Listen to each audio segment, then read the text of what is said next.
आप में से हिंदी कितने लोग बोल सकते हैं? इंग्लिश कितने बोल सकते हैं? इंग्लिश समझते हैं?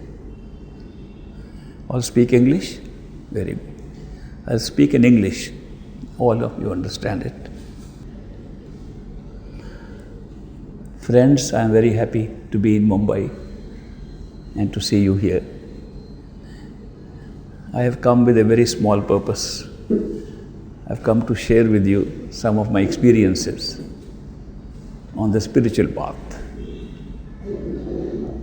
I got initiated, got Naam from a guru long ago. To be precise, it was in 1936. Most of you were not born at that time. So I am now going to talk to you about the long experience, what happens when you come on the spiritual path.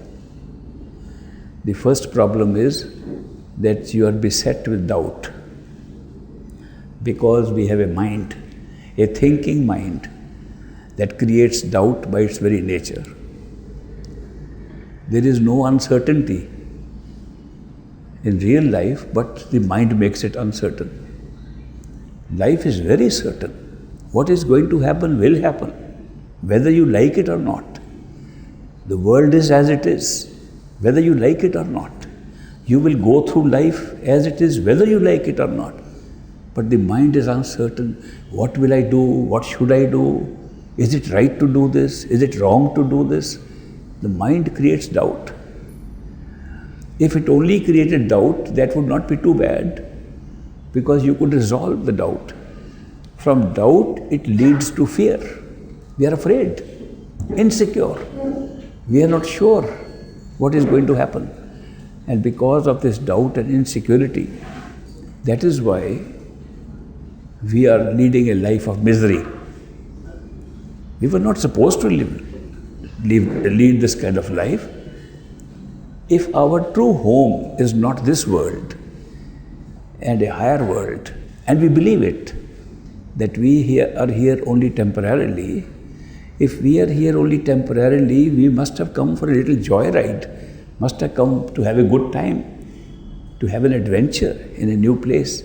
How come we are miserable, unhappy, unsure, uncertain? Something must have gone wrong somewhere. That is, journey into a new world like this physical world should turn so sour that we don't even enjoy it. And even when we have all the means of having a good time, people who have the best of situations, plenty of money, good house, number of cars, and good children, family, friends, job, they are unhappy. When I meet those people, those who have more are more unhappy than those who have less. What kind of situation is this in this world where we are supposed to be having a good time, and we are not having good time? Who is responsible for this? It needs little thinking to find out the only responsible agency that has caused this is our own thinking mind. We think too much. People say you should think more, think before you speak, think when you study, think when you read. And the problem is we think too much. Something is very clear and we start thinking, it becomes unclear. Thinking is supposed to be a means of clarity, supposed to clear up things. What is happening is thinking causes confusion. Thinking causes conflict. Whenever we think, it raises a doubt and fear. Are we sure? And we are never sure. So this business of loss of our certainty, loss of who we are, loss of clarity is causing most of our trouble. Ignorance is especially responsible for this. What kind of ignorance? Ignorance of what will happen in the future. We don't know what is going to happen tomorrow. We certainly don't know what is going to happen a year later, or 2 years later, 10 years later. We make plans for tomorrow, they all break. We plan one thing and something else happens. Therefore, we are always in a state of uncertainty because of lack of knowledge.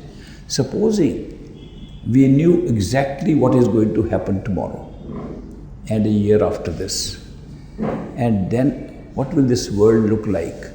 It will look like a carnival. You know, carnival, you go on a ride and you go on the merry-go-round. When you sit on the merry-go-round, sit on those horses going up and down, you know where it will go. You know how long it will go. You enjoy the ride and you get off when the time is over. That was the intention of this life. That we will come into this life, go through the ups and downs of this life and get off and go home. What happened? We got attached to those horses, people, things to such an extent that we tried to make those things our own. Imagine if we go to an amusement park and there are those little rides and we sit on the ride, he says, this is going to be mine. I am going to take it home. It looks so silly. We are trying to make something our own which was only temporary for us to use. Don't we realize that everything we have here in this world is temporary? Nobody has ever taken anything at the time of death. We leave everything behind. And how much time and attention we put on acquiring things, on making them our own, and nothing becomes our own. We leave everything behind. And we die with regret. Oh, I wish I had known earlier. I wish I knew these things won't go with me. How much time I spent acquiring these things. I thought this is my house, this is my car, these are my children, this is my property. Nothing is going with us. Neither people nor things. And yet we spend so much time trying to make them our own. We lost an attitude. We lost an attitude of understanding that we came for a temporary ride here. These things were only for our use while we were here. And after the end of this life, we have to go back home. So that is why this thinking which leads to desire, and then desire leads to attachment, that is causing all the problem. Imagine if you didn't have this, attachment and desire, life would be totally different. You would not have the kind of suffering we are having. Do you know this suffering is arising because of our attachments? If we are detached and we say these are things to be used and then we will leave them and go home, there will be no pain and suffering. Pain and suffering is coming because of attachment. And then we go and listen to the saints, we listen to holy men, and they say, oh, no attachment, you must be detached. And then we try to practice detachment, and nobody has been able to succeed. I have never met a person who said, I practiced detachment and got detached. How do you practice detachment? My experience is that if you try to detach yourself, you get more attached. I went to America and I liked their pizza or pizza, whatever you call it. It was very nice. And I liked it so much, I got afraid I will get attached to it. I said I should not get attached to the pizza. So I would say, close my eyes, no pizza, no pizza. Every time I said more pizza would come in front of me. The thing is that the association of the mind through thought attaches you more if you try to push things away. There is a story that a seeker, spiritual seeker from America, from the West, came to India because he heard there is one Swamiji, a very holy man, living up in the mountains in the Himalayas, up in a cave, and he has special mantra, a special mantra by which if you repeat it, you get enlightened.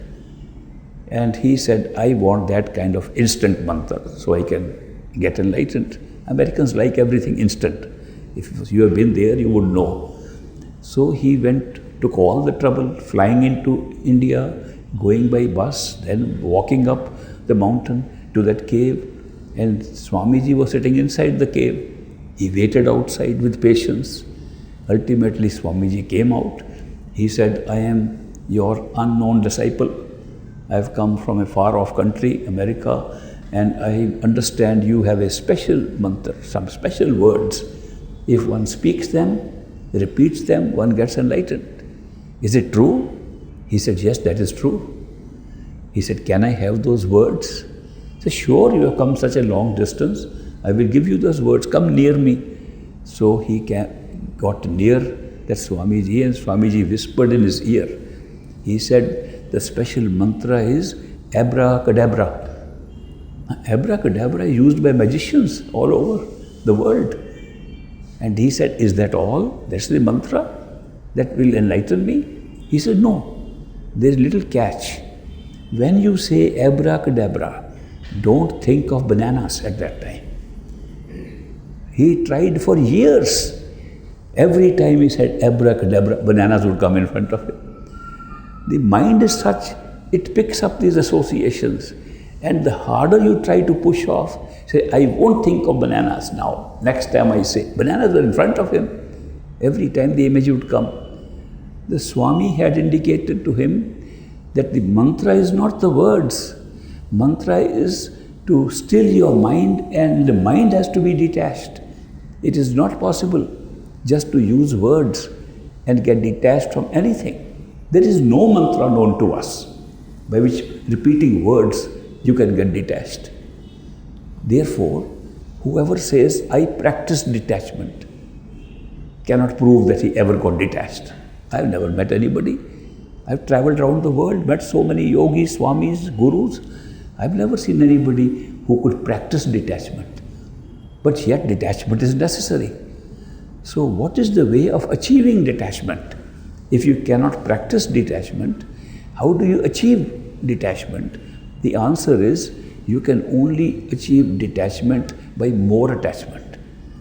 If you get more attached to one thing, you automatically become less attached to something else. When young girls are playing with their dolls in their house and they like their doll, they get so attached to those little dolls. And they say, this is so and so. They give names to their dolls. And if you tell them, now you are grown up, we are going to get you married, leave your dolls behind. Oh no, we'll never leave our dolls behind. They are my dolls, how can I leave them behind? The child will never leave the doll behind. When she gets married and falls in love with the husband, children of her own, dolls are forgotten. They remain packed up somewhere and they are gone.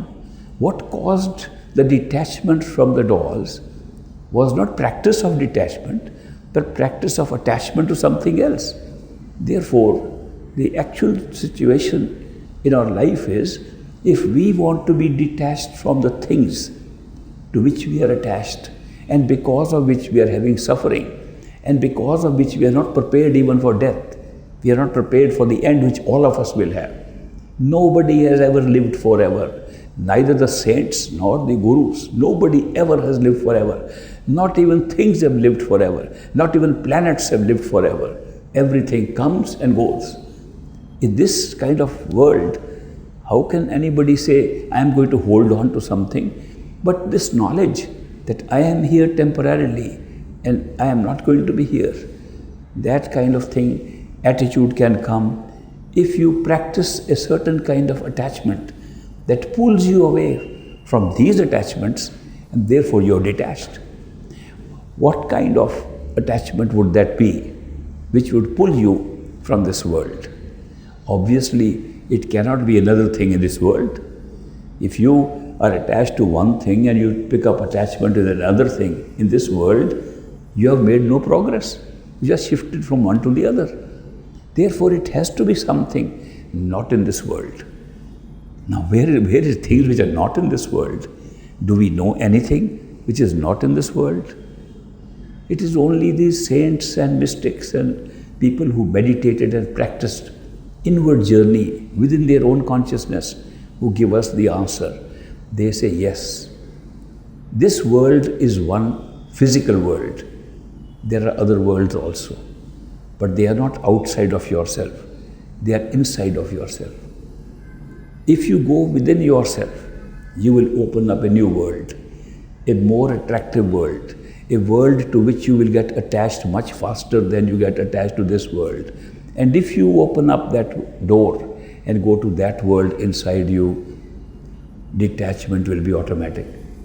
Therefore, the answer to the question, how can we detach ourselves from this world, is to go to the other world which is not physical and is lying inside us. But it doesn't look easy, because inside us, what does that mean? Inside what? Is it inside our heart? Is it inside our throat? Is it inside our head? Where is that inside? Well, if we try to see if there is anything inside the body, we close our eyes and contemplate, where are we sitting in the body?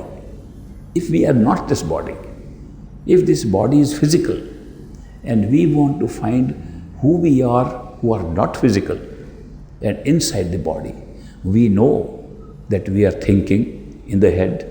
We know we speak with our tongue, but first think in the head before we speak. We know even if we have to move our hands, we give instruction from the mind, now move your hand, and we move our hand.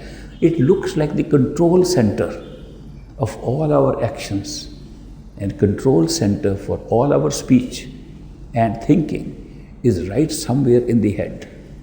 If you look at it very carefully and just sit and examine, if I am merely a point of consciousness and not a body, where am I? At any time. At any time, consider, if I am not this physical body and I am just a point of consciousness, where am I? You can close your eyes to be more able to remove this scene from your front, and then say, where am I? With your eyes closed, you will see you are not in your hands. You move your hands by giving direction from the head. You will find you are not in the limbs, you are nowhere. It takes only 5 minutes to find out that you are somewhere behind the eyes from where you are operating. The seat of the soul, the seat of consciousness, continues to be behind the eyes in our wakeful state. Therefore, if we have to find something inside, it has to be found in a very small area, just behind the eyes. In fact, the area is so small, it is almost like a point. It is not scattered. Our attention is scattered. Our attention is scattered throughout the body, therefore we know we have a physical body. But if the attention is being scattered, where is it being scattered from? You will find that the point from where all attention operates and goes into the body and outside is only one single point, right behind the eyes, between these two physical eyes, almost say a couple of inches behind the forehead, in the center of the head. Some of these scientists are trying to determine what is physically in the head from where we seem to operate, and they come to a little part. There's a skull and a brain, and in the center of the brain, a little body is hanging. They call it the pituitary body.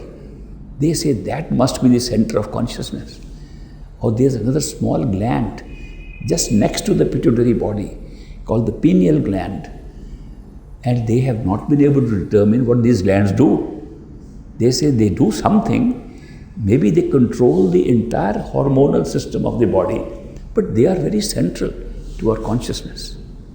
I remember once upon a time when I was working for the Punjab government, a foreign dignitary came and had a car accident, and he became unconscious. We put him in the best hospital, and he remained in a coma and had no consciousness.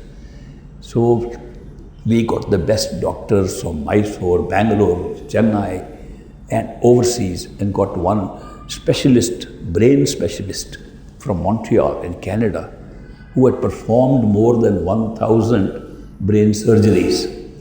He came and he examined, and he said, this is a deeper coma. He's in a comatose state, because a central part of his brain has been affected. I was working with a chief minister at that time, one Pratap Singh Kairo, who was very curious to know these things. He said, "Doctor, you have opened 1,000 brains. Tell us where consciousness comes from. What makes a person aware and awakened and get life?" He said, "Sir, this question has been asked for 2,000 years and we are still trying to find an answer. As a doctor, all I know is that if you put a laser beam anywhere in the head, consciousness does not go away. Different parts of the sensory system go away. You touch the optic area, the eyes can become blind. You put another one, the ears cannot hear. It is only the central part, right behind the eyes, in the center. If we put a laser beam there, a person becomes unconscious. That when we say we give anesthesia, the nervous system that carries the message ends up in that very small area. So it means that if it is an Atma, a soul, seat of consciousness, sitting in our physical body, when we are alive and awake, it must be sitting very close to that area. Having this knowledge, it should be very easy for us now to find out what is within, what is inside us. The only area which we should examine is the area behind the eyes in the center of the head. That is where our Atma is, that is where our soul is, that is from where life is starting, that is from where we are experiencing the whole world, and that is from where we can experience other worlds. That's a great thing to be able to experience other worlds just by going inside your own head. The problem is, how do you go into your own head? Do you have to cut the head open? One Buddhist monk told me that we actually drill a hole in the top of the head to reach the center of consciousness. So the point is that can we drill a hole in the center of the head to find consciousness? Is there no better way?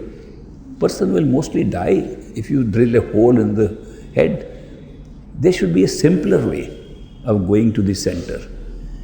The simplest way that has been found to go anywhere is through the power of attention. Today you are sitting here, you put your attention outside on the street. Say, I want to think what's happening on the street, and you will be on the street. Your attention can take you wherever you want. The attention can take your consciousness wherever you want.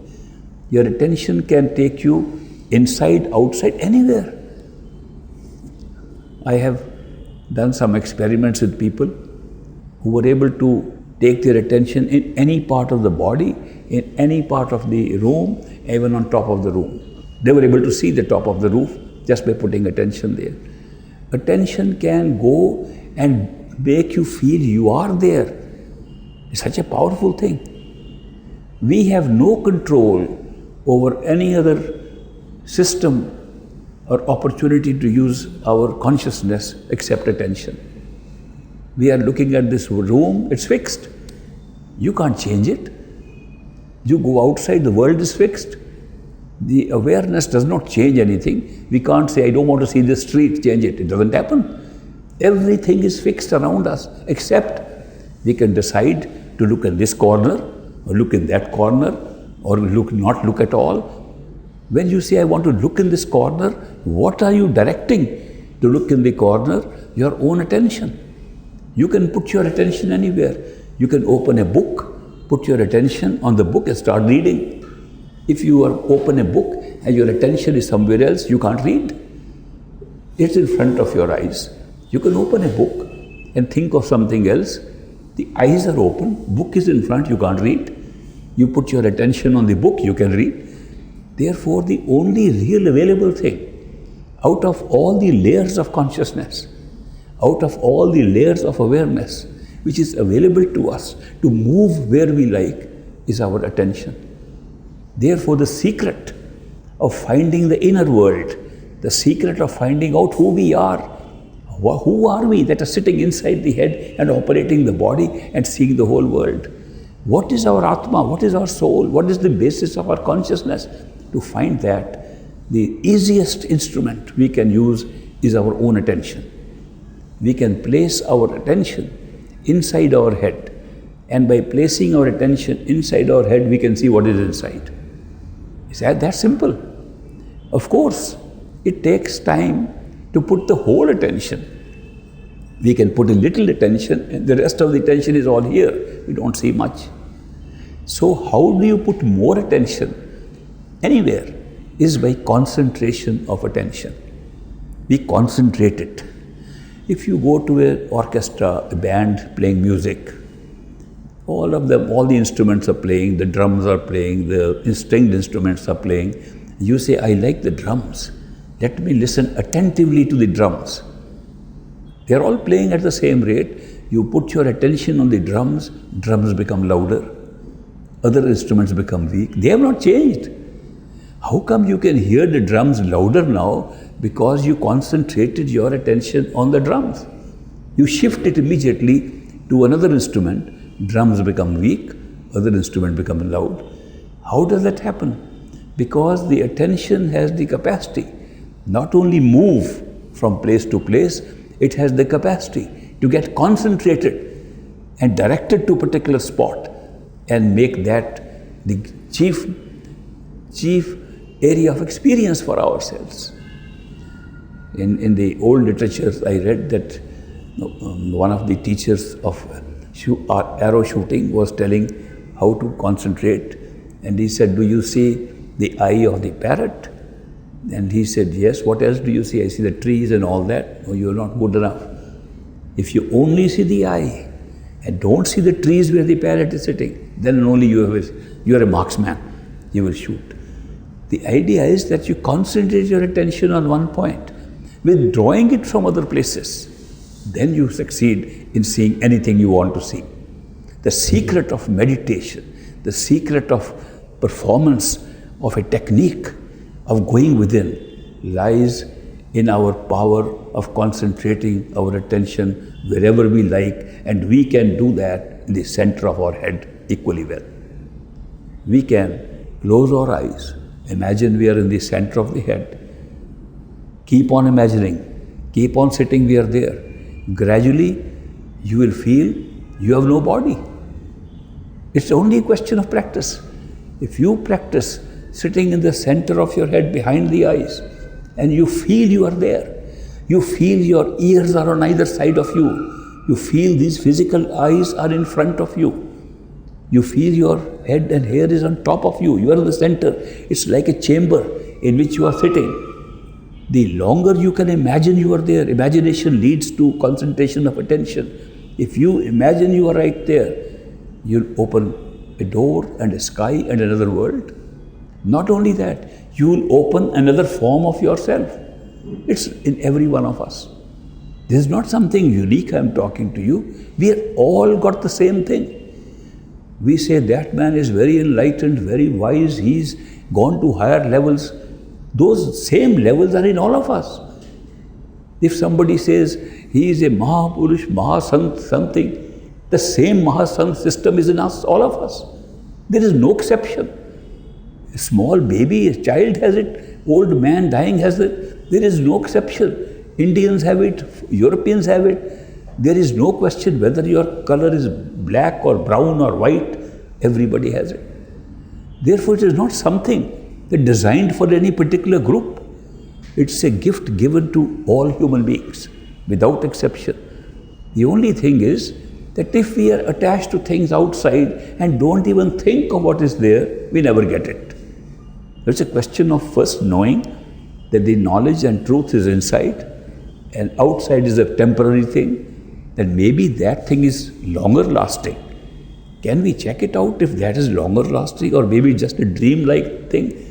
Maybe it is just lasting 1 hour while we try to meditate, or is it more longer lasting? At least the world outside, we see it for 50, 60, 70, 100 years during our lifetime.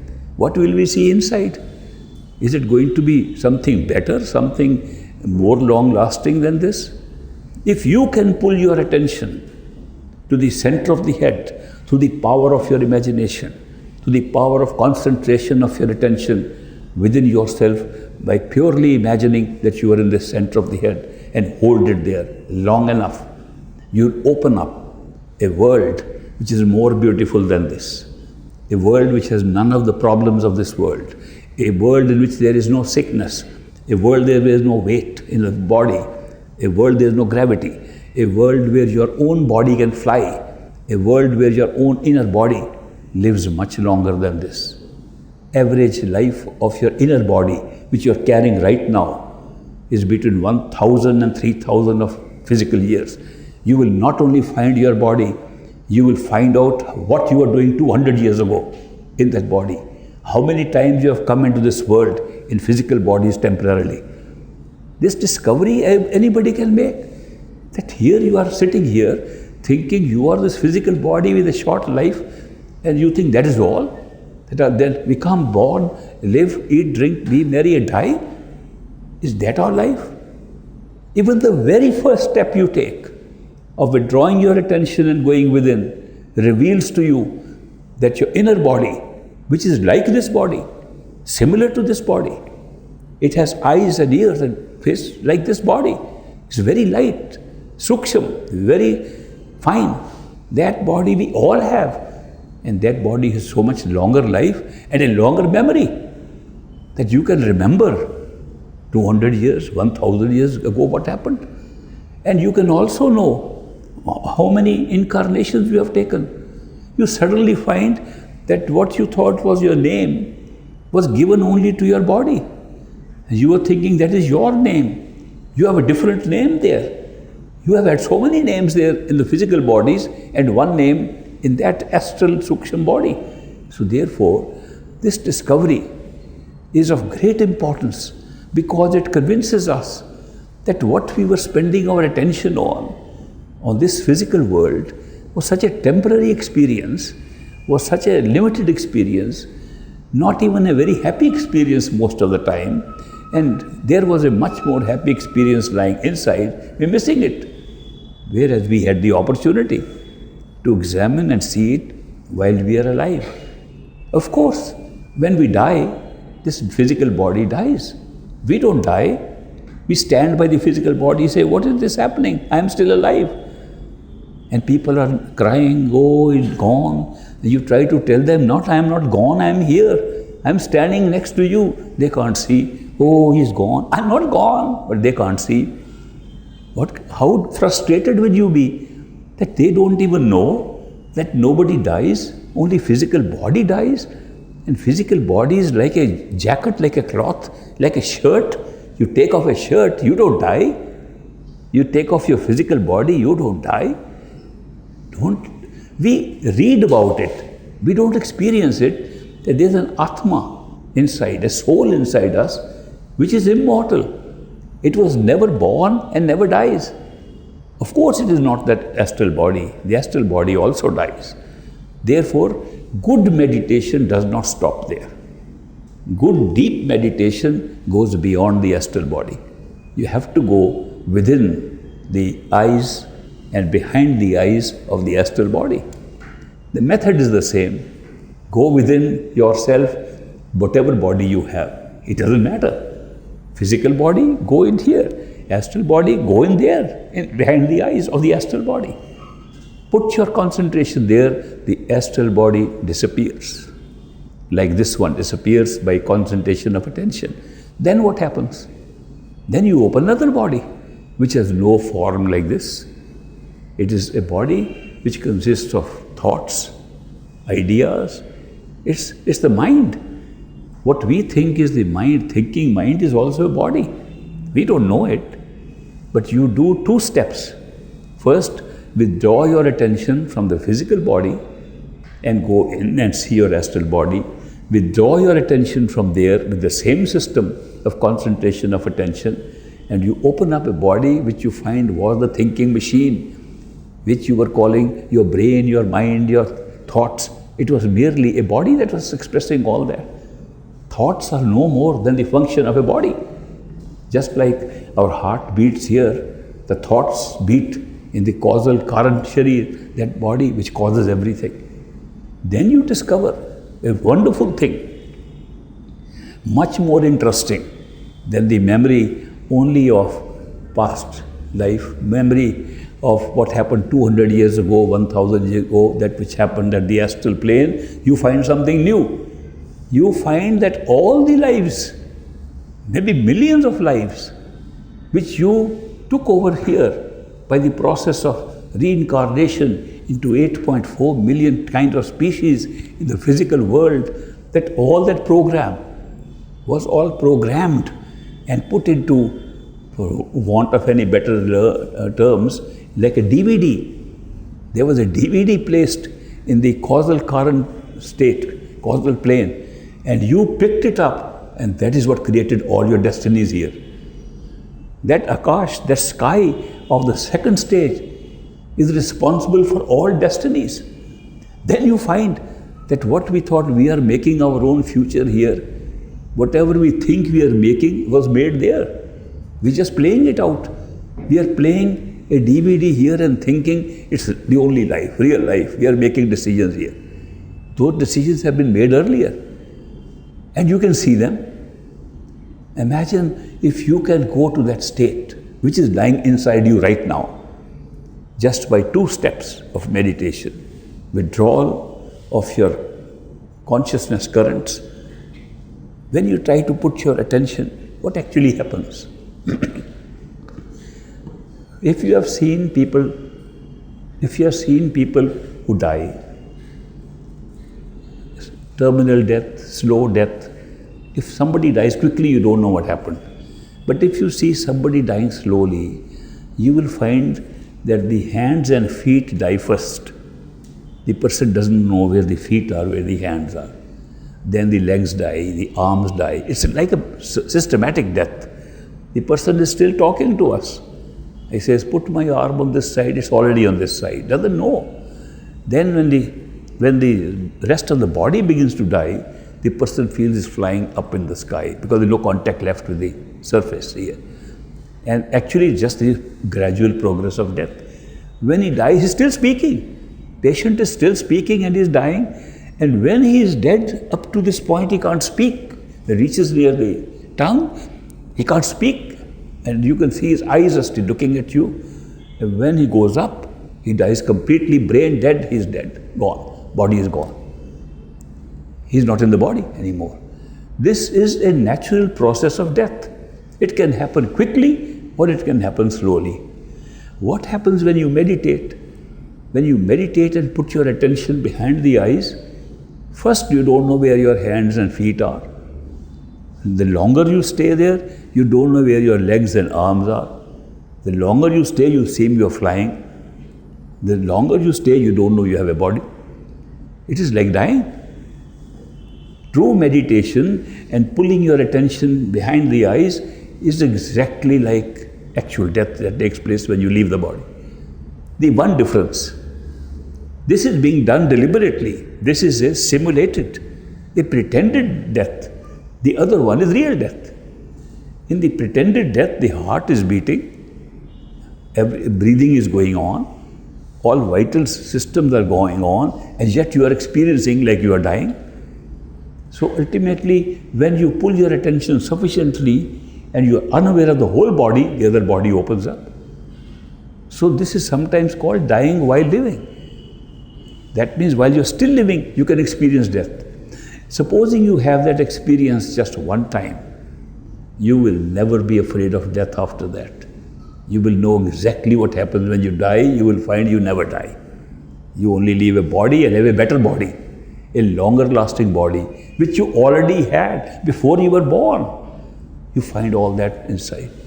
If you go higher up and find that what we thought we were making decisions, we are made earlier, we made the only decision to pick up the entire package of our destinies, and we played them out.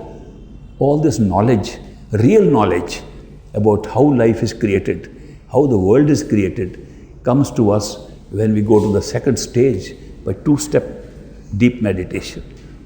Anybody can do it. This is not so hard. It's not a hatha yoga or something. You have to stand on your head, or you have to put your position, contortions of your body, or you have to fast, or you have to stand in the river on one leg. It's not that kind of thing. It's simply using your imagination, using your attention, concentrating it at a pre-selected point within your head. That's the whole thing. It's very simple. It's difficult but simple. Process is simple. What makes it difficult is that when we try to do this, the mind which we are trying to subdue fights and makes us think of all the things that we don't want to think even. People who try meditation see how active their mind becomes. Begins to think of everything in the world. If you have lost your keys, you will find them in meditation. If you will try to go to sleep as quickly as you can. People who have insomnia can try meditation, they'll get good sleep. This is a fight of the mind against us, that not to leave, we are transcending the mind. We are finding the Atma, our own soul, and we are discovering that the mind is merely a body.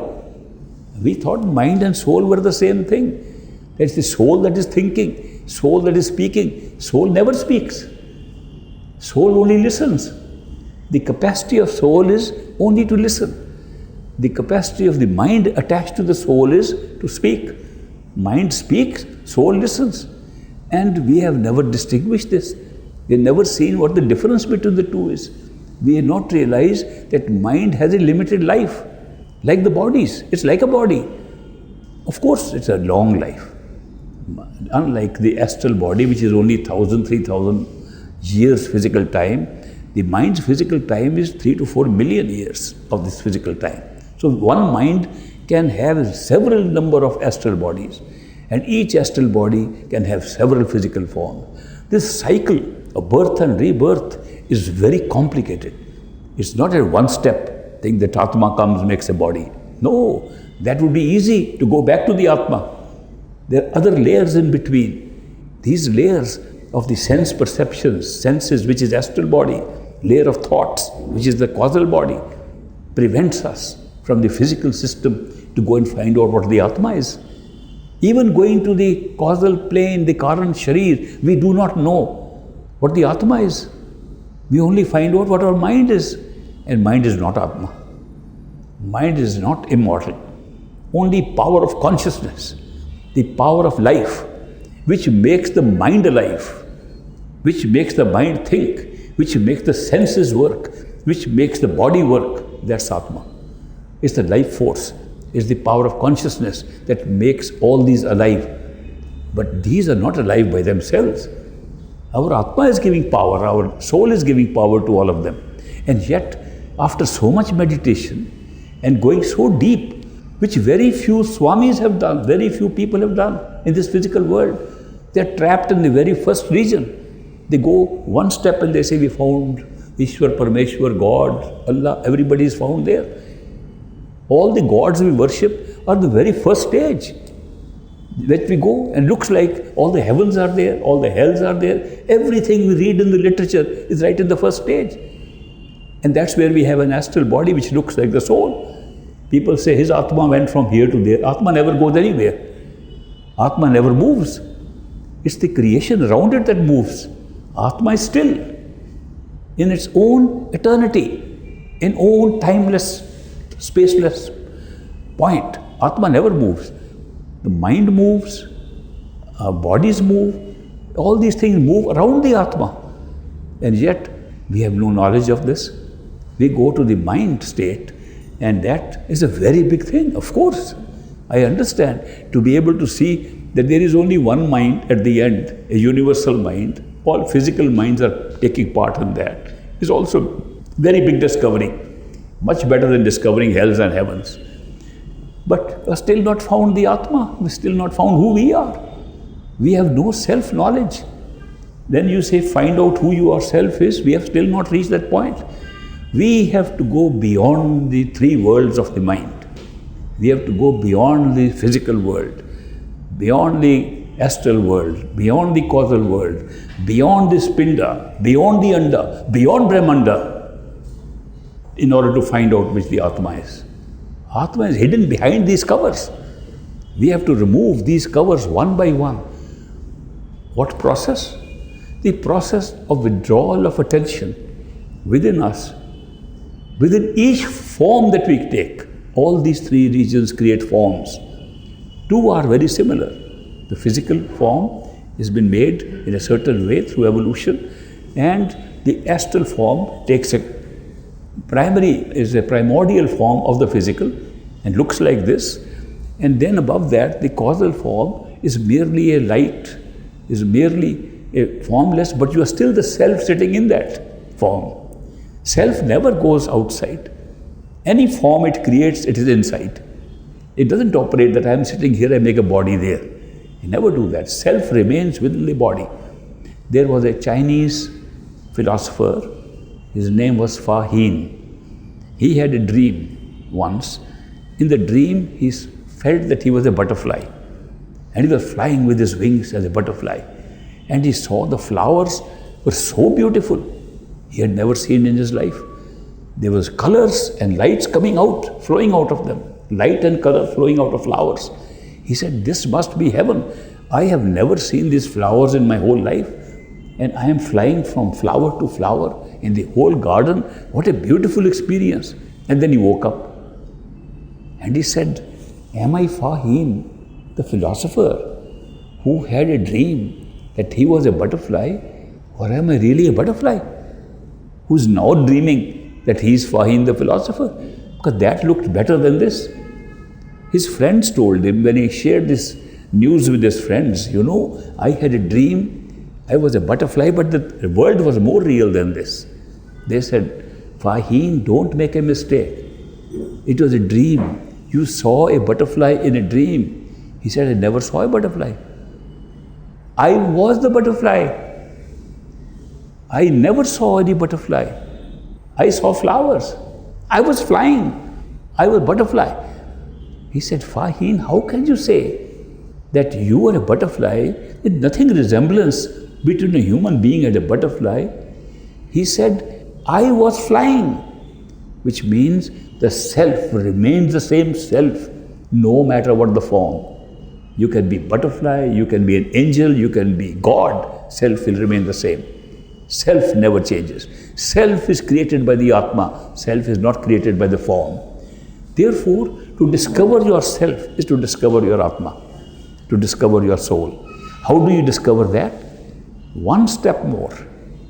After you have reached the Karan state, the state of cause, all causes are there, all destiny is there, don't stop. Keep meditating. Who can tell you this, to keep meditating? Only that person, that particular meditator who has gone beyond that. Otherwise, there is no way to know there is anything beyond.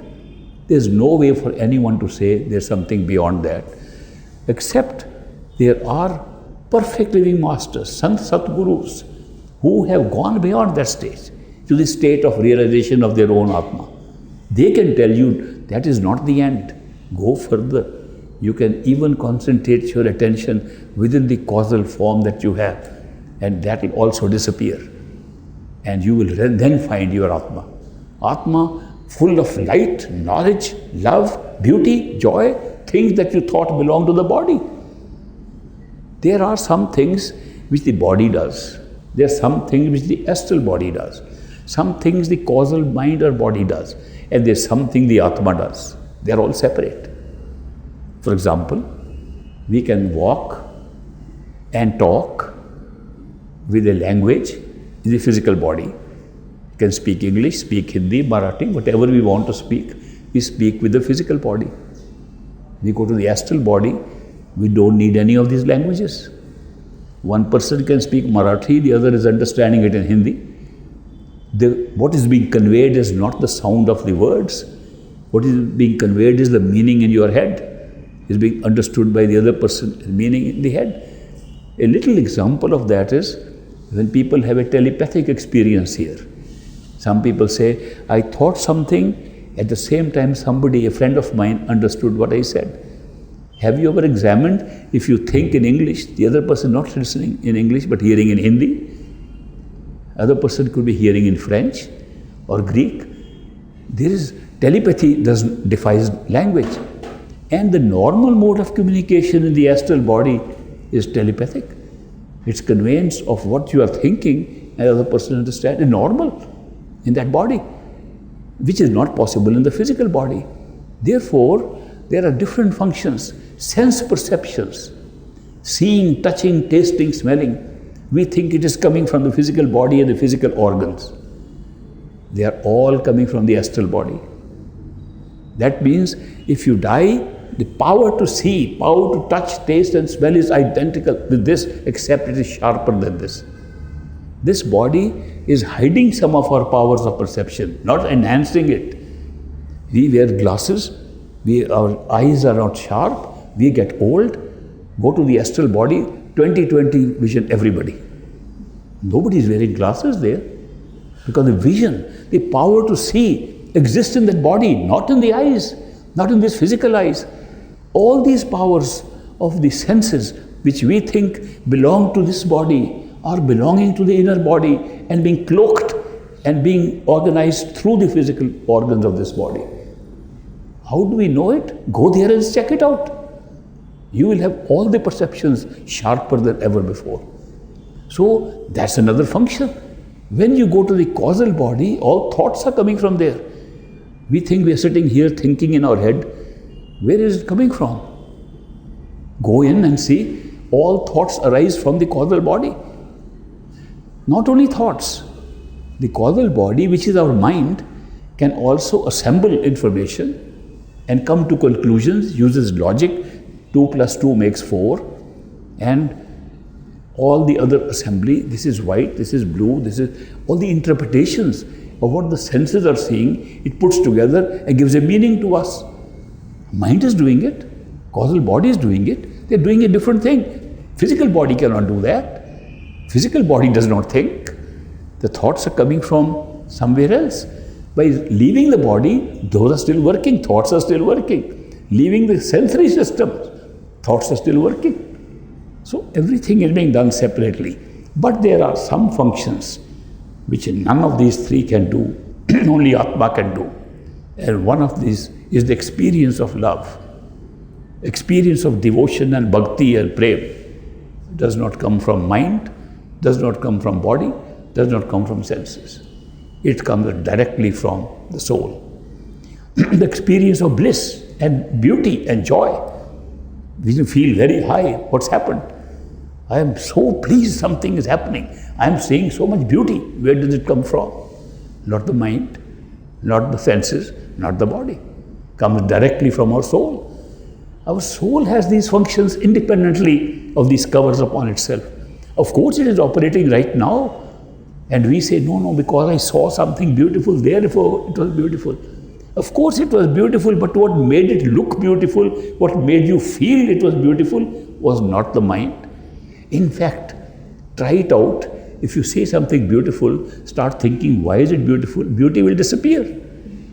Supposing we have a work of art, a large painting, and you look at the painting, it's wonderful, beautiful. And then you cut that painting into little strips, small, and put them on the table, and then say, let us see the painting again, piece by piece.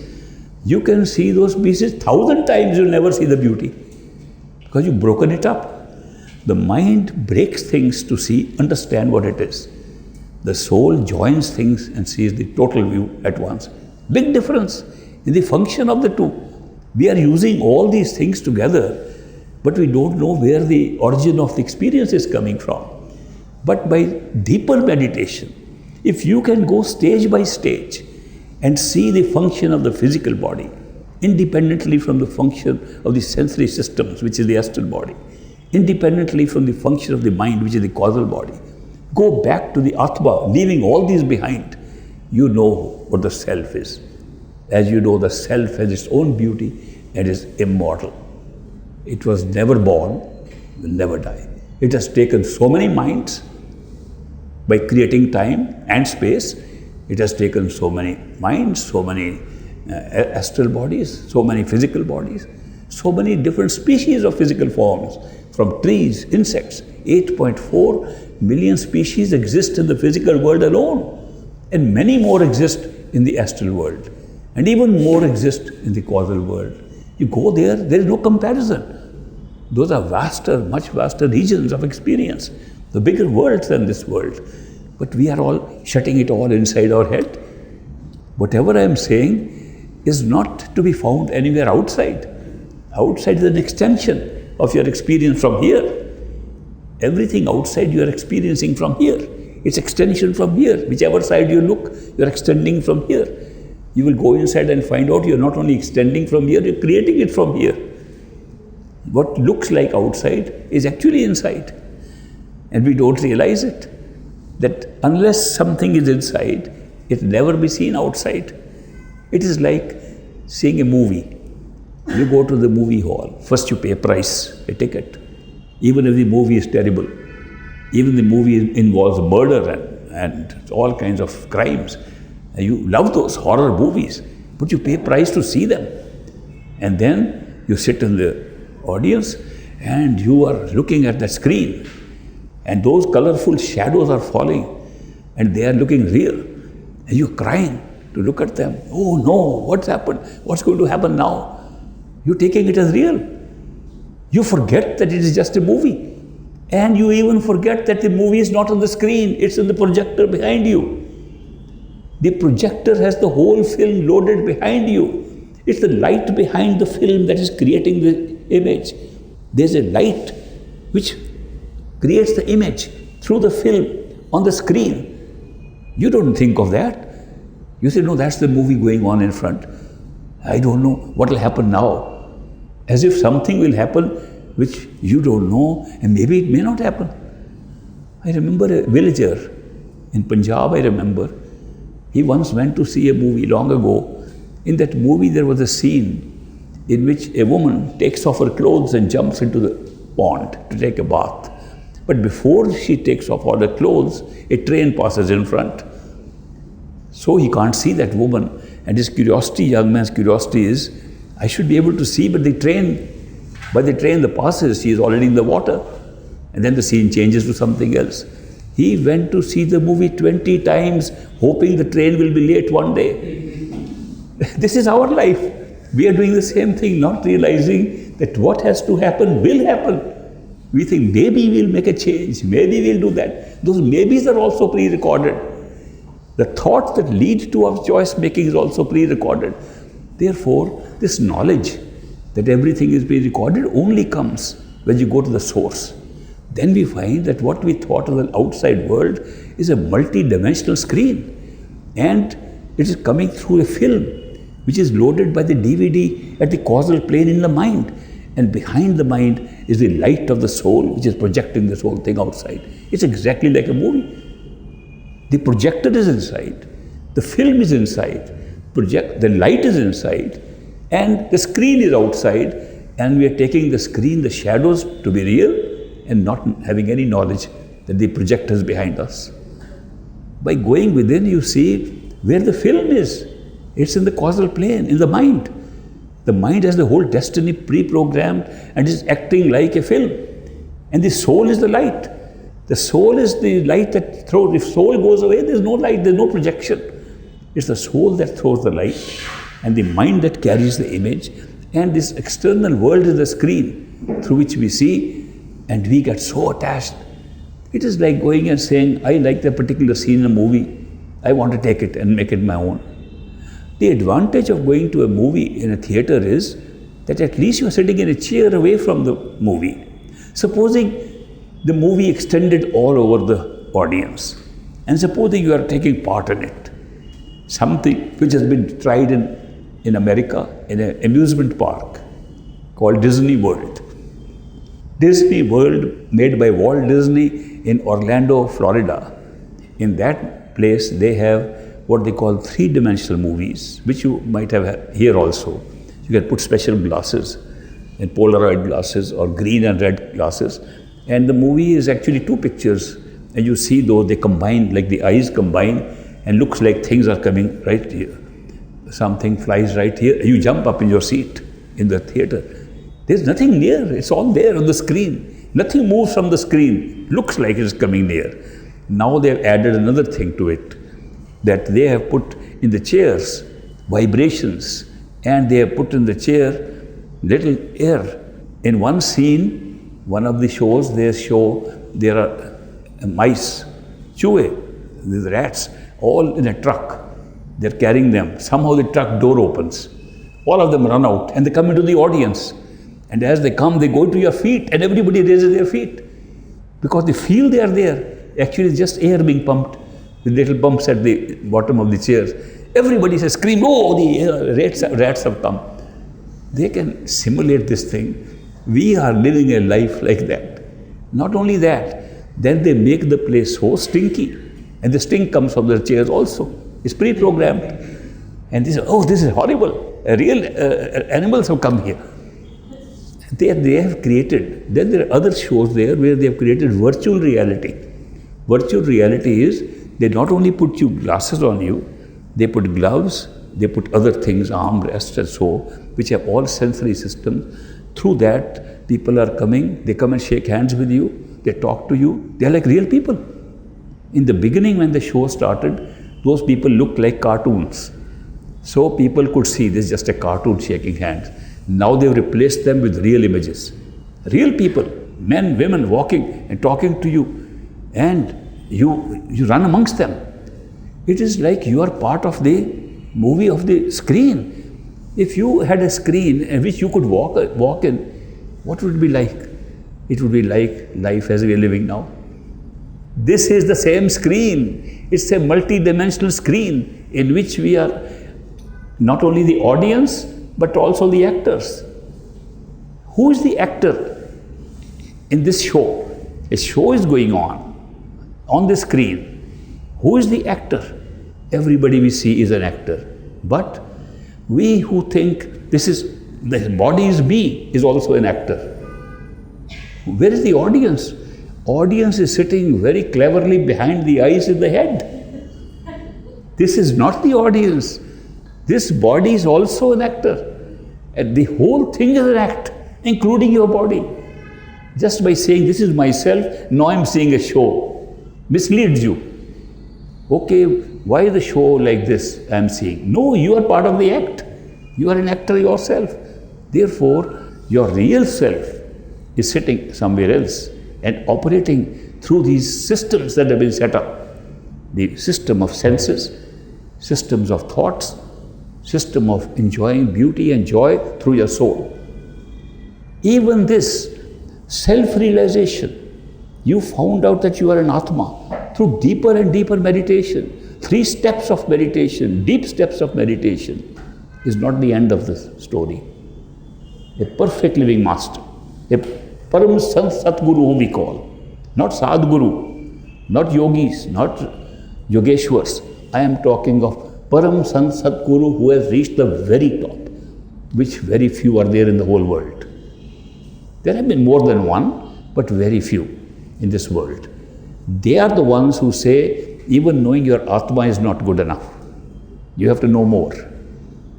And they say that the area even beyond Brahma, beyond the creator of this universe, which is the causal plane, Parbrahm, where you discover your own soul, is not the complete reality.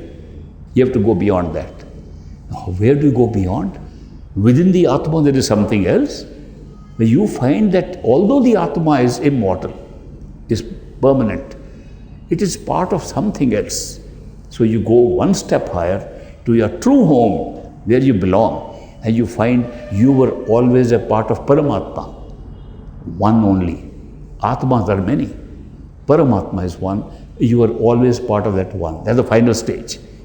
If you want to know where your true home is, that is where true home is. We call it Sachkhand, or true home, true place. The true place is where there is only one, and the whole show of the many is taking place there. All the regions are being created there. And we have never moved from there. The scenery has moved around us. And therefore, to discover that, all the questions are answered. If before you reach there, before you reach that end state, which we call Sachkhand or the true home, you will see only one reality at one time. You are in the physical world, this is real. Nothing else is real. We have nothing else to compare more real than this. This is real. If we go to sleep, the dream becomes real. How long is it real? Till we wake up. Dream is only real till we wake up. But when we are dreaming, this is not real, dream is real. When we wake up, this becomes real, dream becomes unreal. When we go to the astral plane and we draw our attention, that becomes real, this disappears. Only one reality. We go to the next level, that becomes real, all others become unreal. We go to Parbrahm and all the things look unreal, all Maya, Mithya, unreal, illusion, and that is real. At one time we have only one reality. Therefore, supposing you have a higher experience, say a glimpse like Fahim had a glimpse that you are an Atma flying in the sky, you see beautiful things there, you see heavens there, and then you wake up. Was it a dream or was it real? It will look like a dream. Why? Because this is real. When you make one state real, no matter if you have had a higher experience, that will look unreal, this will look real. When you are there, that will look real, this will look unreal. Reality is a very relative concept, except when you reach the top, where all is one, where you discover all regions have been created from there and they exist there. If you reach that state of oneness, all things become real, including this, and all things become unreal at the same time. They are unreal because they have been created through the power of illusion of consciousness. They are real because at each stage they look real. Therefore, these Param Sant Satgurus, these perfect living masters of the highest order, who have that experience and come between us like ordinary human beings, they carry that knowledge not when they go into meditation, but all the time. If you go there, you will carry that knowledge all the time.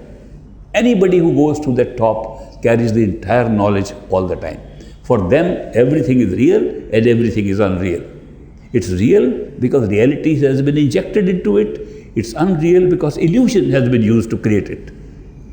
This world is not merely illusion. It's reality using the process of illusion. There was you remember Mrilalani Sarabhai ran a dance school, and once she invited me to her school, and after that we were having tea. She said, I want to understand from you, because you have written some books or something, I want to understand what is this concept of Maya? Why do we say this is Mithya, Maya, unreal, when it looks very real? What's the secret behind it? I said the secret is that Maya does not mean unreal. People think Maya means illusion, unreal. It's not unreal. Maya means having an experience, a real experience, which makes you feel things causing the experience are real. They gave her an example that we are having a cup of tea. The taste of the tea is real. We are having it. Picking up the cup is real. We are picking it up. We pick up a cup, we taste the tea, it's real. We immediately jump to the conclusion the tea and the cup are also real. Otherwise, how can we have it? We make them the cause of our experience. And later on we find when we rise, experience was real. Cup and tea was not real. This is Maya. Maya is not unreal experiences. It means real experiences generating the feeling that the things causing it are real. Same thing can apply to a dream.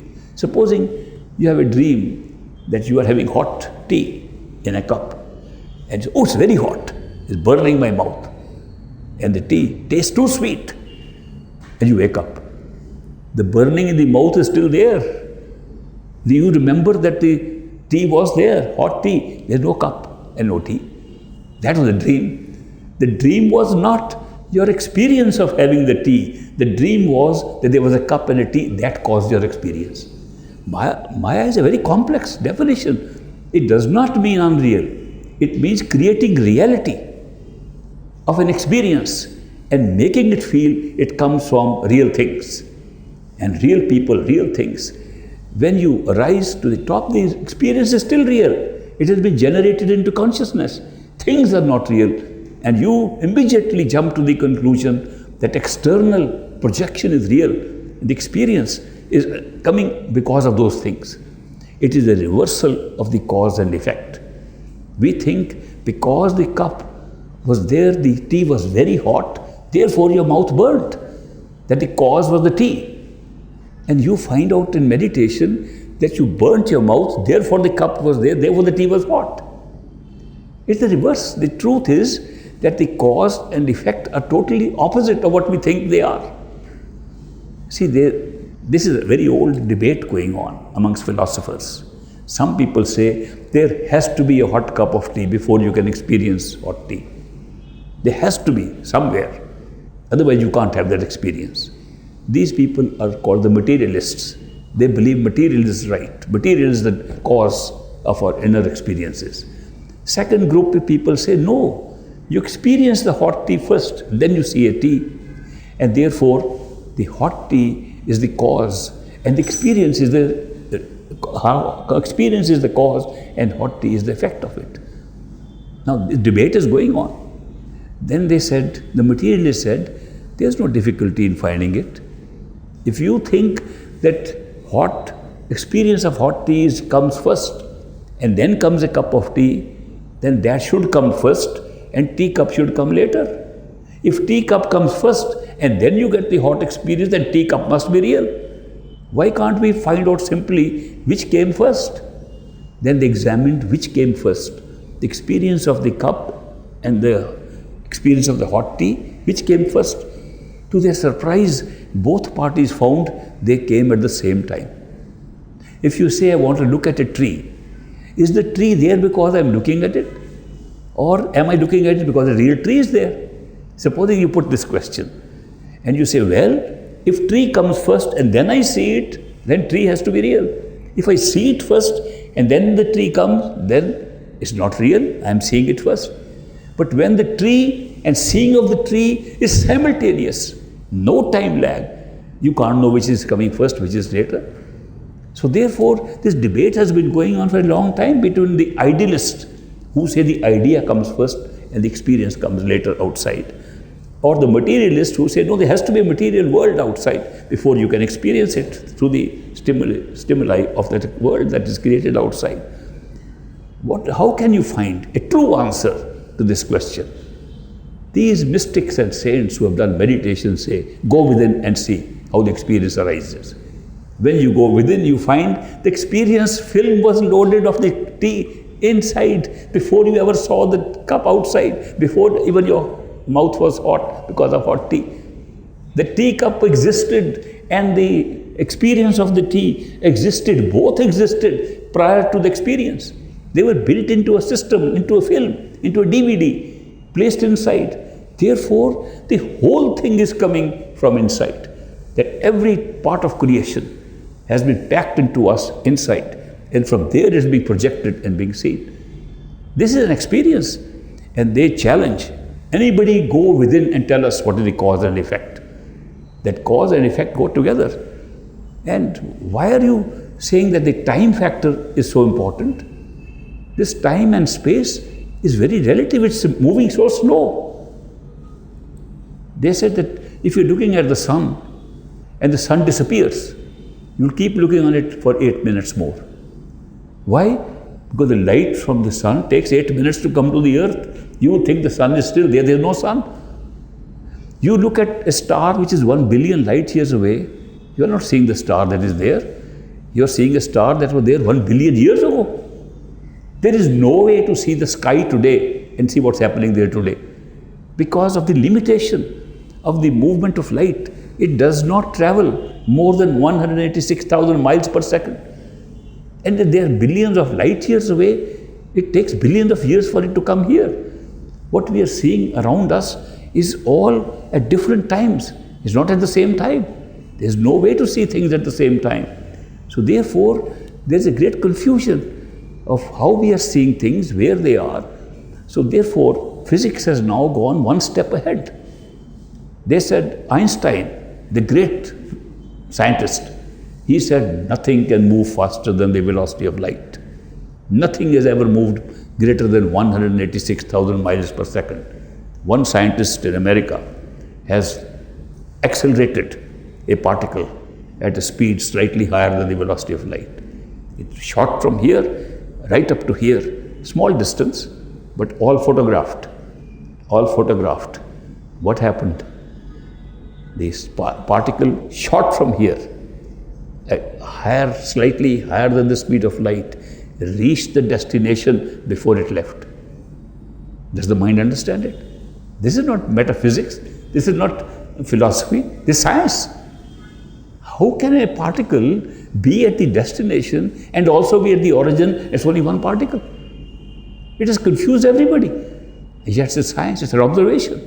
When you look at all these things happening, the whole concept of cause and effect has been overturned. How can the effect seems to have preceded the cause?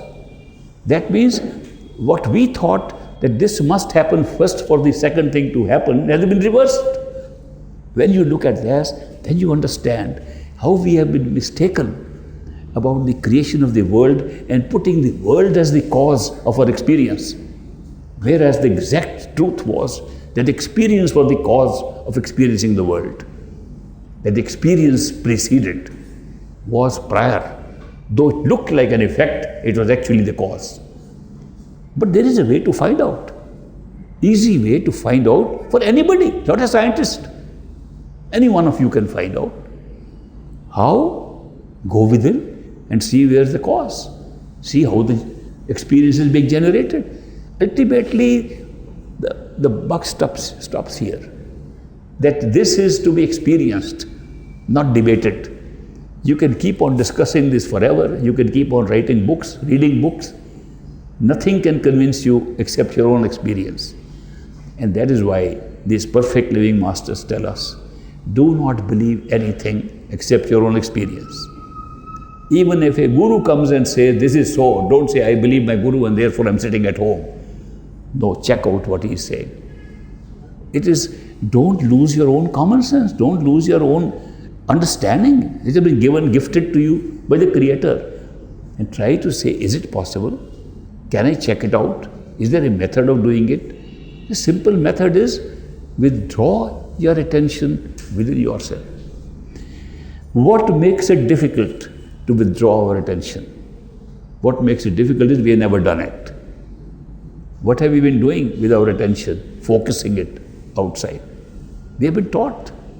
A little child is born and we say, is the baby able to see properly? And we dangle the bells and it all rattles and all that and say, yes, yes, baby can see. We start pulling out the attention from the birth and keep on doing, now read books, now look at that, now look at this. And all our life we are focusing attention on outside things. Have we ever done the reverse? That let's pull our attention back from where it's coming? We never done that. Therefore, it looks difficult. Therefore, it experiences as a difficulty in meditation. But once you cross this hurdle and are able to pull the attention, which is called withdrawing attention, not focusing attention. People make the same mistake in meditation. They close their eyes and try to focus somewhere. No matter how close the focus is, you can make a little image of your Isht. See, I am seeing Bhagwan in front of me. And therefore, I am doing my meditation, Bhagwan has come in front of me. Bhagwan is your image, not you, not God, not the Creator. Where are you? The one looking at that Bhagwan. That's behind that. You make any image in your head, you start focusing on it, because that's what we have learned. We have never learned to go back and say, who is looking at this Bhagwan? That's me. That's the self. And that little difference of not looking at something, but being where you are, being where you are sitting and looking at, that point is the third eye center, the center of consciousness, and that's where all the doors will open. So the point is simple. If we can learn the simple techniques, how to do it, you will find there are only 2-3 obstacles that come in the way of trying this process. One is, the biggest obstacle is the mind starts thinking of other things, outside things, very rapidly when you try to do meditation. And when you try to put your attention inside, mind starts thinking all the other things outside, therefore it distracts you. Second thing is, it starts making some images in front of you. And therefore you are distracted by looking at those images, you move away from where you are. And thirdly, the sounds outside and inside disturb us. I met a Japanese meditator in an international conference, and he said, I want to find a place where there is complete silence, no noise at all. He went everywhere, birds were chirping, cars were running, sky was there. He said, this is no good. I've traveled all over the world, there's no silent place. All have some noise. How can you make your mind still and withdraw if there's noise attracting you? First thing is to prevent this distraction of noise. So he built in an ashram near Tokyo in Japan a soundproof meditation chamber and invited me to see it. I went to see his soundproof meditation chamber. And that was a glass thing where even the air, oxygen was sent so silently you couldn't hear it. So it was closed completely, so no sound could come. When he sat in it or I sat in it, we heard so much of our own heartbeat. Thump, thump, thump, which you never heard before. We heard our breathing so loud, which you never heard before. There was more noise in that chamber than outside. There was no still place. If you look at it, there is no quiet place. We are surrounded by sound, inside and outside. Therefore, these sounds are a big distraction. Our own sounds are a distraction. Some of the Swamis and yogis said, let us use the sound itself, which is a distraction. Use it for concentration, especially if it is inside. So they picked up any good sounds inside, not the rumbling and the tummy and all, that was not a good sound. But they said any better sound. So they found the best sound was sound of breathing. And they also realized that when a man is alive, has pran, life, he also has pran, breathing. So they started pranayam, a method of meditation using the sound within ourselves. So it worked because the more you concentrated on your breathing sound and on the feeling of breathing through the nose and through the lungs, the less distracted you were from outside. There was only one problem. The problem was, by doing pranayam, you were constantly lowering your attention from the third eye center into the nose and to the lungs. You were constantly going down to the lung area, and the best you could do was to concentrate your attention on the heart center. And this is a center, because below the eyes there are 6 centers, including the eyes. The 6 centers, 6 chakras of energy. These 6 energy chakras drew the attention very quickly. And they said pranayam is a great answer to all these problems. Except we could not get any knowledge of the self. We could get good experiences. We could even see our body can shift from outside the physical by putting attention, so concentrated attention on the lower centers. We could do that, but no awareness of who we are, no idea what the mind is, no idea what the Atma is, because that was lying behind the eyes and behind and above. These eyes were almost like a dividing line between energy and awareness. All the awareness lay behind the eyes and above, and all the energy lay below. It's a very clear demarcation. By pranayam, we got caught up in the energy and thought energy awareness is the same thing. So that was a very long, big mistaken notion that by breathing exercises, we can have higher awareness. Nobody ever got it. I met a lot of yogis, pranayam practitioners, Kundalini yoga, all the yoga are the centers. They give you energetic experiences. But none of them tell you what your soul is. None of them tell you this, your mind. None of them shows you millions of your lifetimes. None of them tells you how destinies are made. They only give you some experiences. And we are having pretty good experiences without doing that too in this physical world. Therefore, the truth is, if you want to hear any sound, in order to avoid the distraction of the sound, there are sounds available even behind the eyes and above. Now that's the beauty of it. People don't know it. Some know, some don't. That there are sounds that are not below the eyes, but behind the eyes and above it. So How do you know? Allow the attention to concentrate behind the eyes and you will hear sounds, many sounds. But there is one sound which is very powerful, because when you concentrate your attention enough behind the eyes, that sound which resembles the sound of a bell, hong, hong, big bell, when that hong, hong comes there, it pulls you up and you feel you are dying.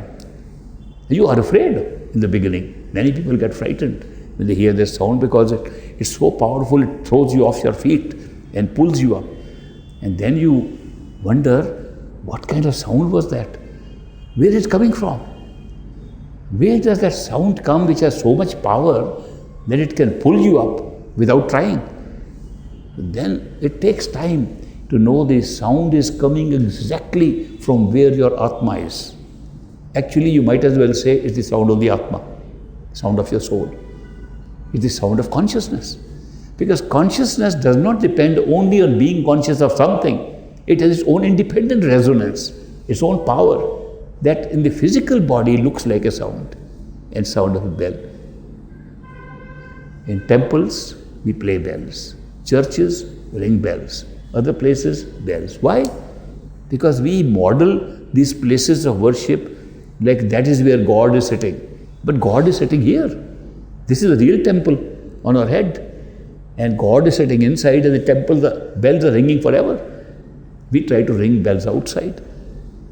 If you go within and hear those bells, those are the sounds which pull your attention up into higher awareness and not into a level of energies below the eyes.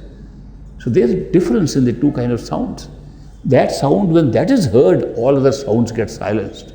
It has such a power to pull you within. It's a royal road to your destination. That's what I would like to call it, because then you don't have to try.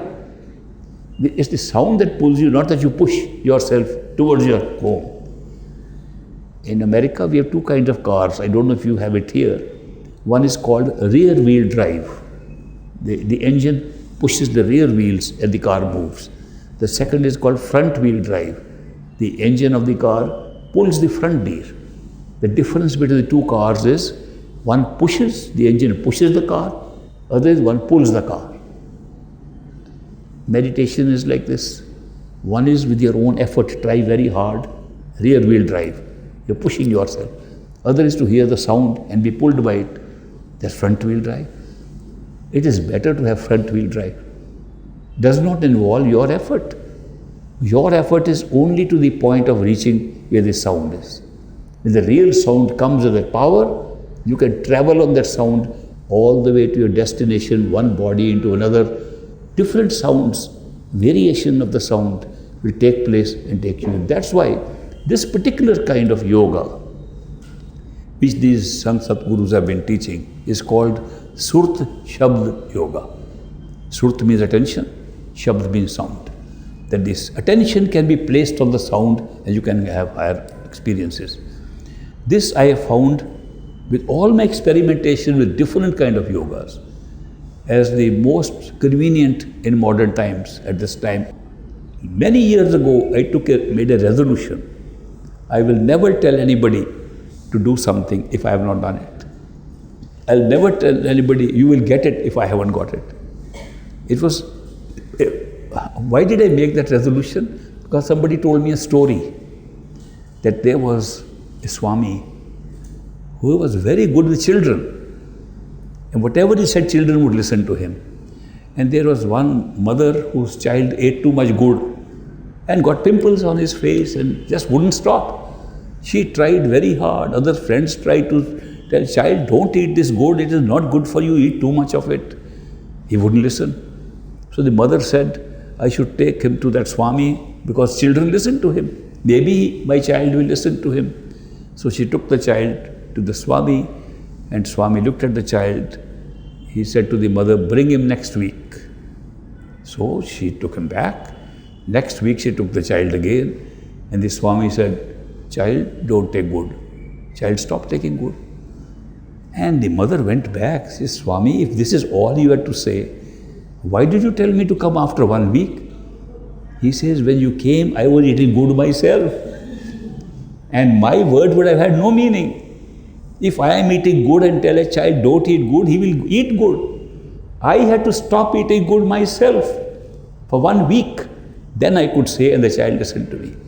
Therefore, the effect, the power of persuasion only comes when you have your own experience with this. Not hearsay, not from reading books, not from listening to discourses, not attending satsangs, but following up what they are saying, experiencing what these books are saying, what the satsangs are saying, actually experiencing, then you have a right to say something. I learned that many years ago. It's very important. Otherwise, it's all talk in the air. There is nothing to follow up with this. Whereas, there are so many obstacles that come in the way. Today, being old, November I'll be 87 years old. That's quite a bit of experience of this life. I'm not talking as a young man projecting what will happen. I am on the end stage of my life, looking back upon it and saying, there are so many hurdles that came. I was rebellious. I rebelled against this very whole concept of God. I rebelled against Santmat. I rebelled against this path. I said, this is all made up because somebody told me. Went through all those phases. And then when I meditated, there were so many difficulties that came in the way. I've gone through them. Somebody asked me today, I have this problem, I can tell him what to do because I did it. So, there is no equivalence of experience, personal experience. Therefore, do not believe anything, according to me, unless you experience it. Supposing you experience a little bit, believe that little bit, and be prepared for more. Don't say no, it doesn't exist because I haven't seen it. Somebody else may have seen it. So keep your mind open to any experience. But believe only, act only on what you have seen and experience yourself. In true spiritual path, there is no scope for blind faith. The moment blind faith starts, spirituality becomes religion. In religion, it's all blind faith. Religion says, the scripture says this, believe it. That Swami says this, believe it. Somebody has said it 2000 years ago, believe it.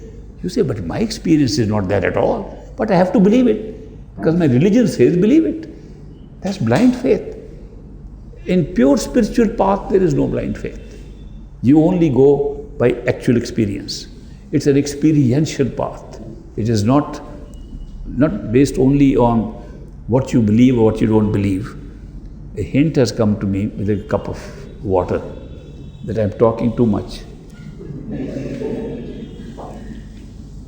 That maybe people's patience is being exhausted.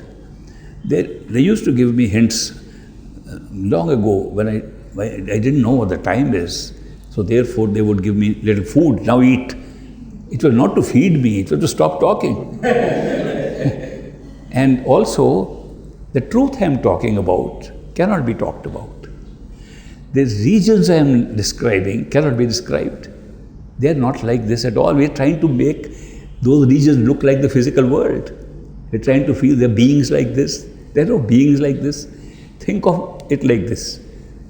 We talk of Parbrahm where we say the soul is there, it's light of 16 suns. It's a description.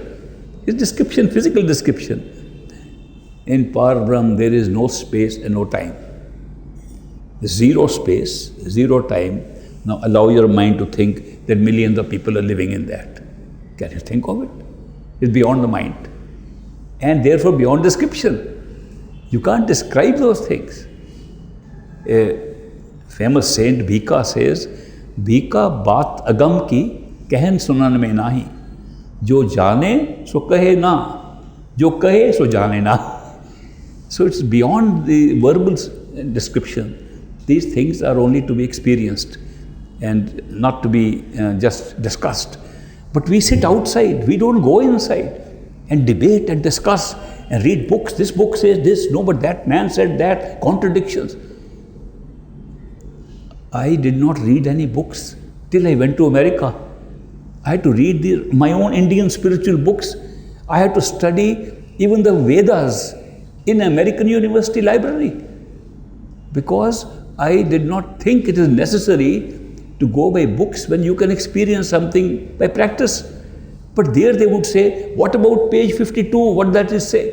I said, I have never seen page 52, so I have to now go to the library, open page 52, then give an answer to them. I said, the answer was known to me, but I couldn't say it's page 52. So therefore, I had to read books there only. But books contain descriptions, books contain hints. But if you keep on reading books, you don't get anything.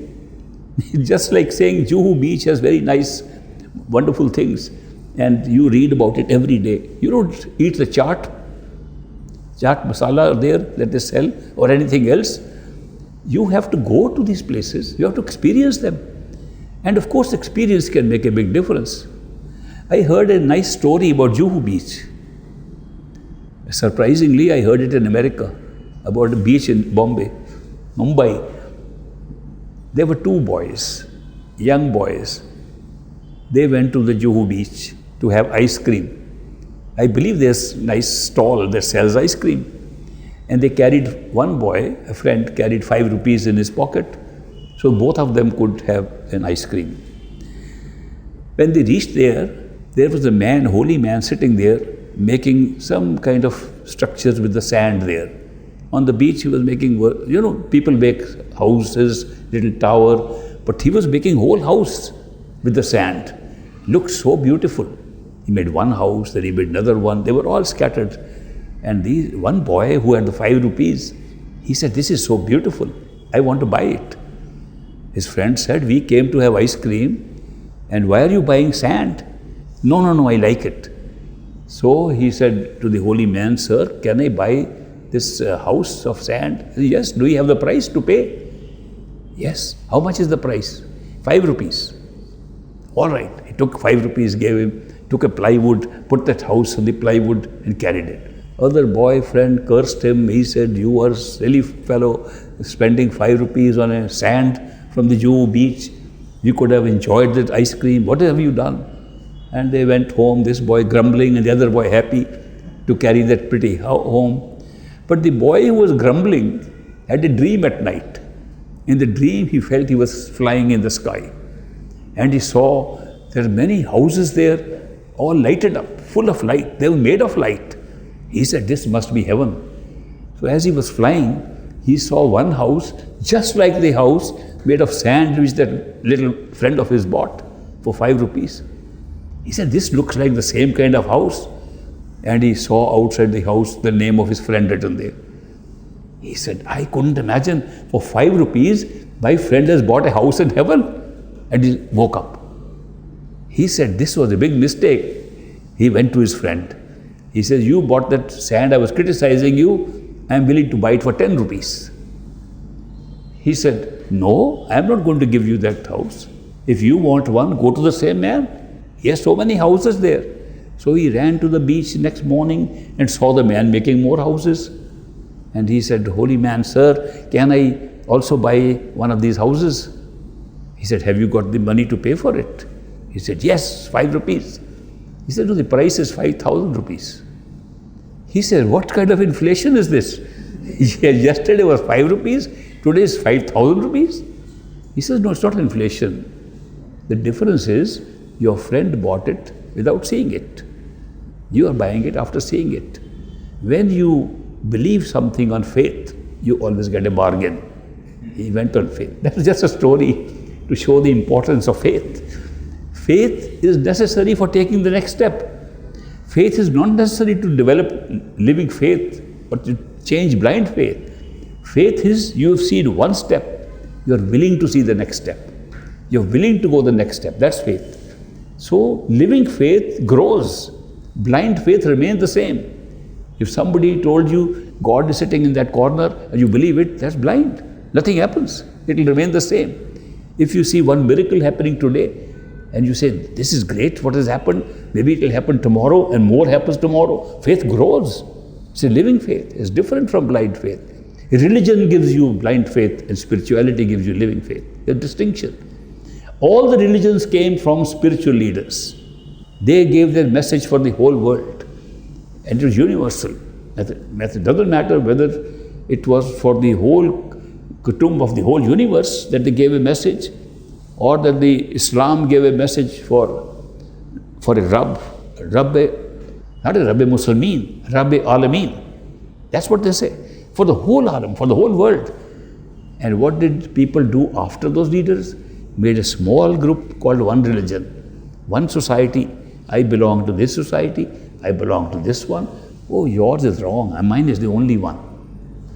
In the Widener's library in Harvard University in USA, big university, there's a huge library. And there I enrolled for a class in that year, which was not required for my graduation, class on comparative religion. I said, let me see what the religions say. So I studied 16 religions, major religions of the world. And I said, there must be some common things in all these religions. I'll find out what the truth is, which will run in all the religions. The rest are all made up rituals. You do this, you do that, do's and don'ts must be making a differentiation. One thing will be common. I was shocked. There was no such thing in all the religions. Not even one thing. Not even love, not devotion, nothing. Some said yes, some said no. Only thing common was, each one of them said, this is the only true one, all others are fake.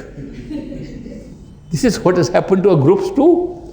Not only religions, we are society, we are gurus. My guru is real, yours is fake. Every disciple of every guru is telling me that. Only my guru is real, others are all fake, they are not real. And I have a very big hard time to find out, are all fake, all real, some fake? I said, why am I going into this? It's a very useless exercise to try to determine which guru is real, what guru is not real. Only criterion I could apply is, does this guru tell you to go within to find the truth? Or does he send you to Tirath Yatra somewhere else? If he's sending you saying the reality and God is living somewhere outside, I can't listen to that. If no matter who it is, if he says go within, I'll respect him and bow to him. Because at least he's giving the right direction. Supposing he has gone only one step, he'll take you one step, and if you're still not satisfied, somebody else will take you second step. At least you're going in the right direction. Main thing is to go in the right direction, which is within and not outside. So I gave up that idea of judging who is who. I said all are good if they say go within. So I respect all of them. So controversy ended. The advantage of that was when I have a little seminar or a meeting like this, people of all the gurus come and sit together. And one man told me in California last year, he said, I saw a miracle. I said, that's very good. If you see one more, you'll get canonized and get sainthood in Vatican. They require 2 miracles to make you a saint. I said, what is the miracle you saw? A miracle I saw was that I know there are so many groups here claiming that their guru is real and the other is not. And they never see eye to each other. They never attend each other's satsang. They don't even meet together because they say those people are following a false guru, each one saying ours is right, others is wrong. But the miracle is, you have come to talk here, they are all sitting together like brothers. This is the first time I have seen that they are so close to each other. I said, that's a wonderful miracle. The point is how we have divided ourselves. The mind divides, the soul unites, always. If you are a spiritual person, you will never divide. If you are a mental person, you will divide. So we turn so much mental in deciding things which are spiritual. We should allow the soul, our inner self, to determine these things and not destroy even little knowledge that we are getting by so much analysis, thinking, overthinking, too much thinking. Thinking may be good to a point, but it can go beyond that and destroy even our own bliss, even our intuition, even intuitive knowledge. Therefore, we should allow the function of the soul in our system as we are sitting here. We should allow the function of all the things, have a balance, keep a balance. People say, to be spiritual, do we have to give up the worldly duties? Of course not. You've been given a body, given a destiny, you have to perform a duty, do it most skillfully. Bhagavan Krishna says, Yoga karmasu kaushalam. One yogi is one who is performing every duty most skillfully. Whatever skill he has, if he does not use it, he is not a yogi. But the yogi does not care for the fruit of the. He does his duty and doesn't say, what will I get in return? If he says, what I'll get in return, he's not a yogi. But if he says, oh, this world is not real, I am a yogi, I'm going somewhere, he's not a yogi. Yogi does his duty most skillfully, and that's requirement, because you have all the equipment. Not one, you have not only the Atma, you have the mind to apply, to use, you have the senses to perceive, you have the body to act. You must use all of them, have a balance between all of them. Of course, you don't have to be used by them. You are the owner. Atma is the owner of all these. These are gifts given to Atma to use. For example, mind, thinking mind. It's a computer-like machine. It thinks automatically and randomly, and it can think what we tell it to think. We can ask it to think of this cup, and it will keep on thinking of the cup. If we don't, it will start thinking all over the world. We can direct it to think what we like. It's a machine. We have to use it. Are we using that machine, or is the machine using us? And we look at it, the thoughts are telling us what to do. We are not telling the thoughts what to think. We have made a little mistake. That instead of using something which was given to us, we are being used by it. How did this happen? How come a mind, such a nice computer, most efficient, large memory, everything, which was supposed to be used by us, is using us? Reason is simple. We began to think that is ourself. We didn't think the Atma is anything separate. We began to identify ourselves with the mind, and therefore the mind became our master. And this is the reversal we have to do. Don't do what the mind tells you, tell the mind what you want to do. Of course, to speak to the mind, you will use the same mind, but you can give a direction to the mind with itself. You give a direction to the computer using the computer keyboard, you use the computer language to give direction, and the computer follows you. If you say, computer, tell me what to do, which people say is going to happen the next 20 years, computers will be more intelligent than human beings. They'll be faster, quicker to come judgments.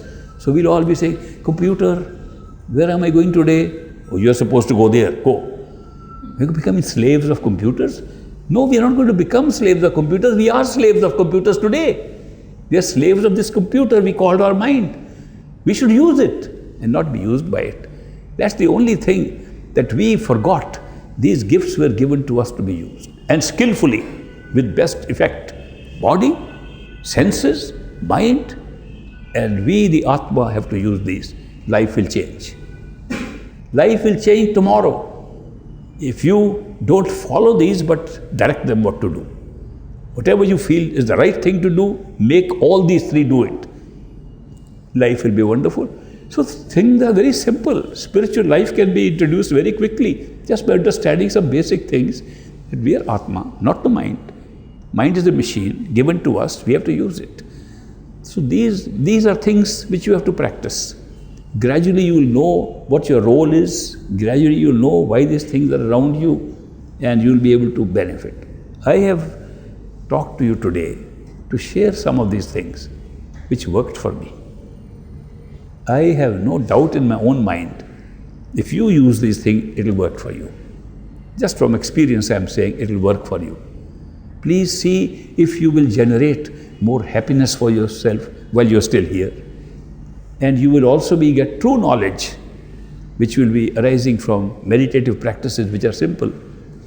Actually, you can do any kind of meditation practice that puts your attention behind the eyes, and it will work. So, thoughts come into the way, use mantra, use Simran, use repetition of words. That drives the thoughts out. Images come, do dhyan of a guru, of your Isht. Put it in front, other images go away. There is a way to control how to keep your attention behind the eyes. But do not let it go down. Keep it up. When it goes down, it goes into energy circuits and so on. It does not give you higher awareness. It does not give you any knowledge of who you are. So keep it at this level or above, not below. It will work for you. Also, don't forget The tendency for it to go down is natural. The reason being, we go to sleep every night. We've been sleeping half our life, and therefore, when we sleep, we don't feel we are behind the eyes. We don't know. Right? When we are awake, we look out in the world, we are behind, our eyes are here. These physical eyes, they are behind these eyes, so we think we are here and looking at the world. When we sleep and go and have a dream, we are not dreaming with these eyes. All the eyes are moving, but we are dreaming with other eyes, dream eyes in the dream body, which is not located here, located in the throat. We don't know that. But if you can practice, experiment tonight, when you're feeling very sleepy, you know, when you are awake now, if I tell you, close your eyes, touch your eyes, you can easily do it. You don't have to open your eyes to know where they are. You know where they are in the body, and you say, okay, I can touch my eyes anytime I like. Try the same experiment when you're sleepy. Try to touch your eyes, you will touch your nose and think you are touching your eyes. What is happening? The focal point from where this Atma operates in the physical body itself moves and drops. As you get sleepy, it keeps on dropping. You go into a dream state when you are at this throat level. When you are in deep sleep or in a yogic sleep induced by yoga, you can go down to the heart. And some yogis can go even deeper by practice, but this is normal what we are doing. And therefore, when you try to practice meditation by holding your attention behind the eyes, the tendency to sleep will be very strong. I sometimes recommend those who have insomnia, can't sleep, try meditation. They'll get some good sound sleep. It's a very powerful pressure on us to sleep. So if you can keep awake and stay alert by being in an upright position, you can't meditate properly if you're lying down. When you're lying down, you go to sleep very quickly. And you think, oh, maybe I was meditating. No, you were dreaming. But if you are awake, alert, sitting up straight, that alertness comes. You can't even slump to have good meditation. You have to be alert. Keep the spine straight. And then you concentrate here, put your attention here, and you are able to hold the attention here. So these are just little few tips. I hope you'll find them useful, and I'm very happy to meet all of you and to come to Mumbai. If I happen to come again, I hope to have a chance to see you again. Thank you very much. God bless.